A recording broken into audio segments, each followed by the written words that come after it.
Hello everyone, welcome to Literature with Noor al-Basar. I'm going to discuss a lot about formalism. It is of much importance for students who are doing research in literature and literary theory. So I'll be discussing the techniques. I'll be discussing how those techniques are employed in literary studies. What are the philosophical assumptions of those techniques and how those techniques could be of use to you. So subscribe to my YouTube channel and stay with me. There is the phenomenal world and the nominal world, said Immanuel Kant.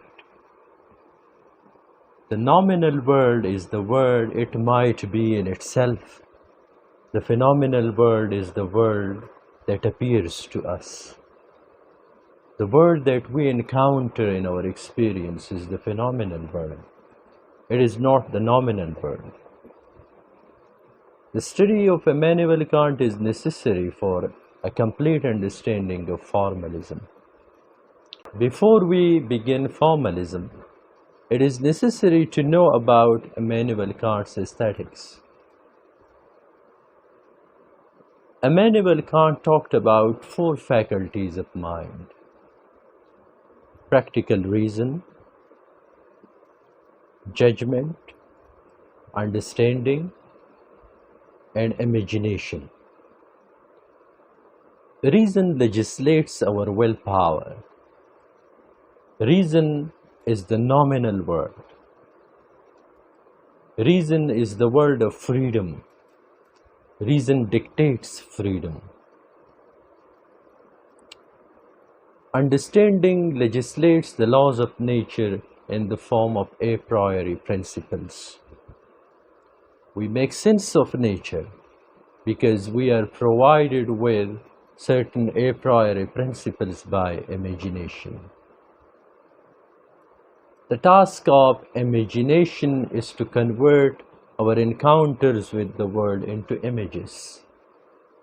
The task of the faculty of judgment is to make judgments about the world. Kant says that understanding provides certain a priori principles. Those a priori principles are applicable to nature. Nature makes sense to us because we, through our a priori principles, give form to nature.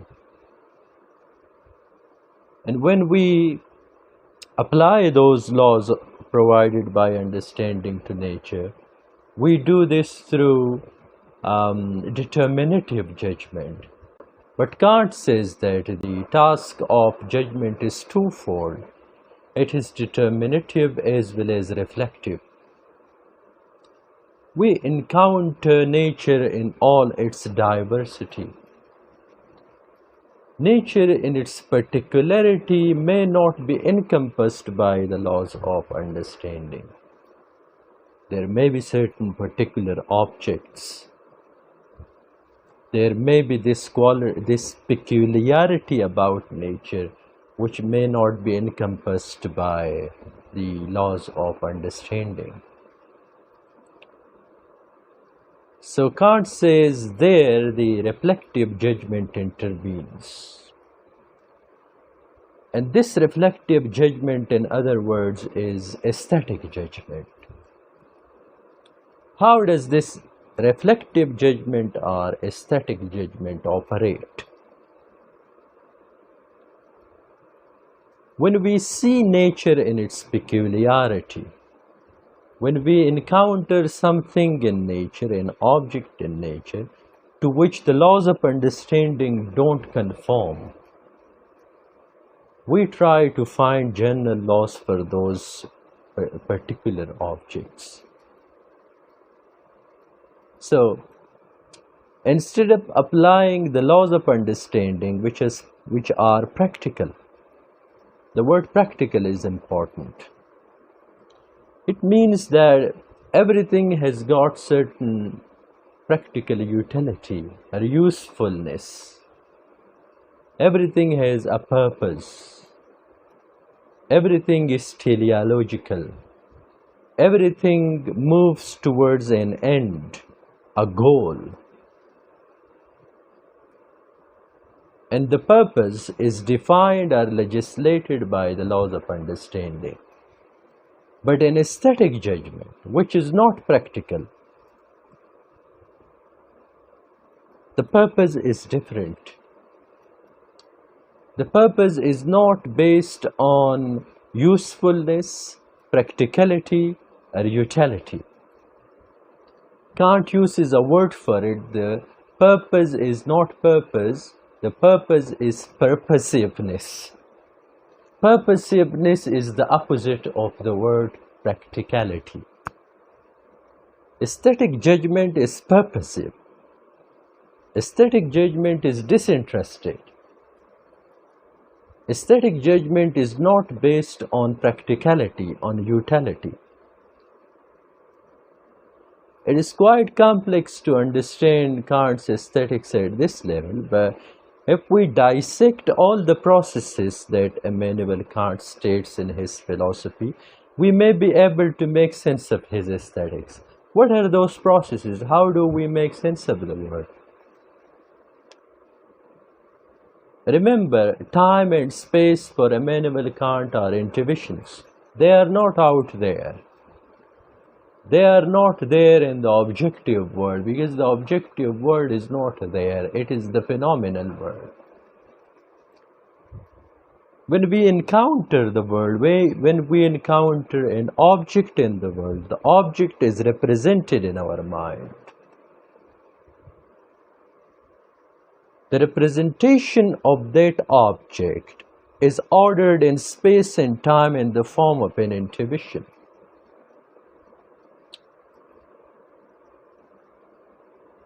This representation is then converted into an image by the faculty of imagination. And after it is converted into an image by imagination, the object is then referred to understanding, which places it under a general category. This is the whole process of making sense of the world.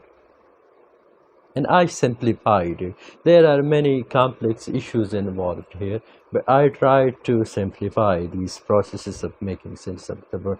But this is the process of making sense of the practical world, the practical objects in the world. What about aesthetic object? The same two processes are involved, except the process of understanding. For example, when we see a flower, when we see a rose in the external world, a representation of the rose is created in our mind. The representation is ordered in space and time, and then it is converted into an image by imagination. Then the rose is referred to understanding. Understanding places the rose under the category of flower. But this is not aesthetic object. What would be aesthetic object? Aesthetic object would be this. We see a rose in the external, in the phenomenal world. A representation is made in our mind. The representation is ordered in space and time. Our imagination converts the representation into an image. But instead of referring this image to understanding for placing it under a general category, the image is referred to the self, to the subject directly. The faculty of understanding is skipped. Why is the faculty of understanding skipped in aesthetic judgment? Because the faculty of understanding is associated with practicality, with usefulness, with the practical aspect of things. And aesthetic judgment is quite opposite of the practical judgment. So the self either derives pleasure from the object or displeasure from the object. When the self derives pleasure from the object, it is an aesthetic experience, and the object thus experienced is beautiful. This is Immanuel Kant's conception of beauty, of aesthetic judgment. But how is this judgment universal if it is subjective? It is subjective because this experience happens between the subject and the object that the subject encounters in the world.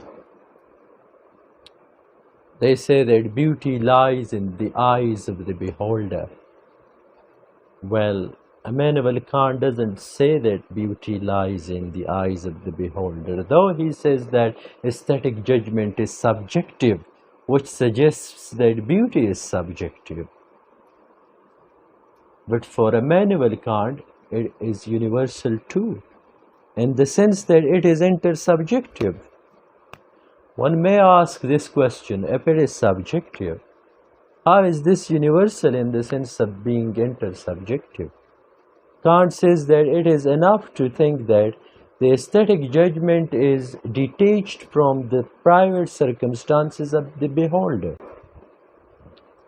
The personal circumstances of the beholder are not taken into account in aesthetic experience or aesthetic judgment.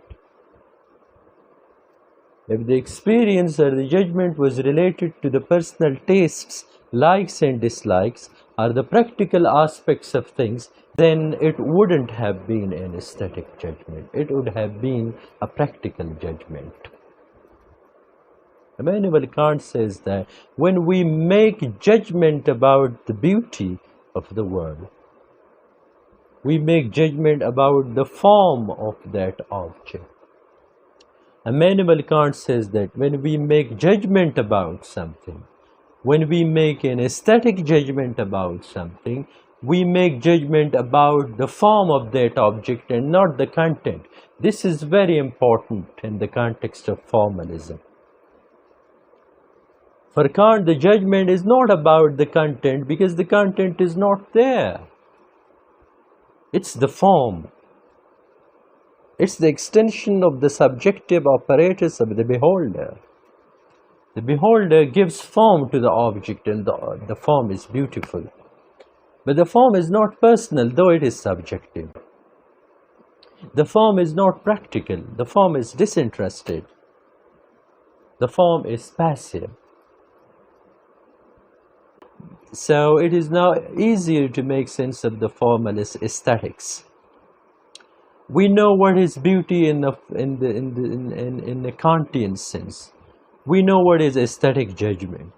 We know how is aesthetic judgment different from practical judgment. We know that this aesthetic judgment, though it is subjective, is universal.